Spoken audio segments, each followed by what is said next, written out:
friends, welcome to Madras சமையல். இன்னைக்கு நம்ம மெட்ராஸ் சமையல்ல சக்கரவள்ளி கிழங்கு வச்சு சூப்பரான ஒரு ரெசிபி பண்ண போறோம். இத வந்து நம்ம காலையில பிரேக்ஃபாஸ்ட்க்கும் பண்ணிக்கலாம். அப்படி இல்லனா குழந்தைங்க ஸ்கூல் விட்டு பசியா வரப்போ பண்றதுக்கு சூப்பரான ஒரு ஸ்நாக். இது பண்றதுக்கு நமக்கு வந்து வீட்ல இருக்கக்கூடிய 4 பேசிக் பொருட்கள் போதும். ரொம்ப ஈஸியா சுலபமா செஞ்சு முடிச்சிடலாம். இப்போ இது பண்றதுக்கு ஃபர்ஸ்ட் வந்து நம்ம இந்த ஸ்வீட் பொட்டேட்டோவை வேக வைக்கணும். அதுக்கு நான் இன்னைக்கு வந்து 2 எடுத்துர்க்கேன். இது வந்து கிட்டத்தட்ட 200 கிராம் இருந்துச்சு. இதோட தோல் எடுத்துட்டு இத வந்து கொஞ்சம் மீடியம் சைஸ்டு பீசஸா கட் பண்ணி வச்சிருக்கேன். இத வந்து ஒரு இட்லி பாத்திரத்துல வச்சிட்டு நம்ம வந்து வேக வைக்கணும். கிட்டத்தட்ட ஒரு 10 நிமிஷம் போல வேக வச்சுக்கோங்க. இத பார்த்தோம் அப்படினா நல்லா வெந்து ரெடியா இருக்கு. நல்லா சாஃப்ட்டா வெந்து வந்திருக்கு. இப்போ இத வந்து நம்ம ஒரு பவுல்ல மாத்திடலாம். மாத்திட்டு இத வந்து ஏதாச்சும் ஒரு பாத்திரத்துக்கு பின்னாடி பக்கம் வச்சு நம்ம நல்லா மசிக்கணும். நல்லா ஸ்மூத்தா ஒரு பேஸ்ட் மாதிரி நம்ம வந்து மசிச்சு வைக்கணும். ரொம்ப ஈஸியா தான் இருக்கும். பாருங்க இந்த மாதிரி நல்லா ஸ்மூத்தா ரெடி பண்ணி வச்சுக்கோங்க. அப்படி இல்லனா மிக்ஸில அரைச்சு நம்ம எடுத்துக்கலாம். இப்போ இதோட சேர்க்கிறதுக்கு நமக்கு வந்து ரவை வேணும்.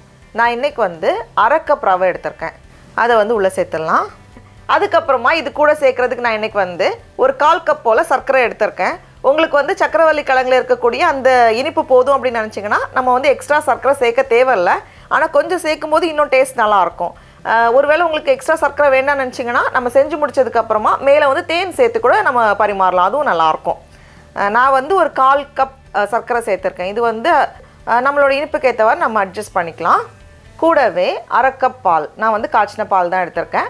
நம்ம எவ்வளோ ரவை எடுத்துருக்கோமோ அதுக்கு ஈக்குவலண்ட்டாக பால் எடுத்துருக்கேன். கடைசியாக ஒரு சிட்டிகை உப்பு எல்லாத்தையும் சேர்த்துட்டு நம்ம நல்லா கலந்து விட்டுடலாம்.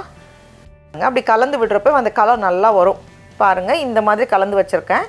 இப்போ வந்து கொஞ்சம் கெட்டியாக இருக்குது. நமக்கு வந்து எக்ஸ்ட்ரா இன்னும் கொஞ்சம் பாலோ தண்ணியோ நமக்கு தேவைப்படும். அதை நம்ம வந்து லாஸ்ட்டாக சேர்த்துக்கலாம். பார்த்துட்டு நம்ம சேர்த்துக்கலாம். இப்போ வந்து இது கரெக்டாக இருக்கும். இதை வந்து இனி மூடி வச்சுட்டு ஒரு 20லேருந்து 30 நிமிஷம் போல் அப்படியே வச்சுக்கோங்க. அப்போ தான் ரவை வந்து நல்லா ஊறி வரும். இருக்கட்டும். இப்போ நம்மளோட மாவு வந்து நல்லா ஊறி ரெடியாக இருக்குது. இன்னும் கொஞ்சம் மட்டும் நான் தண்ணி சேர்த்துக்கிறேன். ஒரு 2லேருந்து 3 டேபிள் ஸ்பூனுக்குள்ளே தான் தண்ணி சேர்த்துருக்கேன். ரொம்ப அதிகமாக தண்ணி சேர்த்துட்டோம் அப்படின்னா நல்லா வராது. அதனால கொஞ்சம் கெட்டியாக இருக்கிற மாதிரி தான் இருக்கணும். கொஞ்சம் அந்த இட்லி மாவு பதத்தில் இருக்கணும். பாருங்கள் இந்த மாதிரி. ரொம்ப தண்ணி சேர்க்க தேவையில்லை. இந்த ஸ்டேஜ் போதும். உங்களுக்கு விருப்பப்பட்டீங்கன்னா கொஞ்சமாக ஒரு சிட்டிகை பேக்கிங் சோடாவும் சேர்த்துக்கலாம். நான் சேர்க்கலை. விருப்பப்பட்டோன்னா நம்ம பேக்கிங் சோடாவும் சேர்த்துக்கலாம். இப்போ வந்து நம்ம தோசைக்கல்லில் போட்டு எடுத்துடலாம்.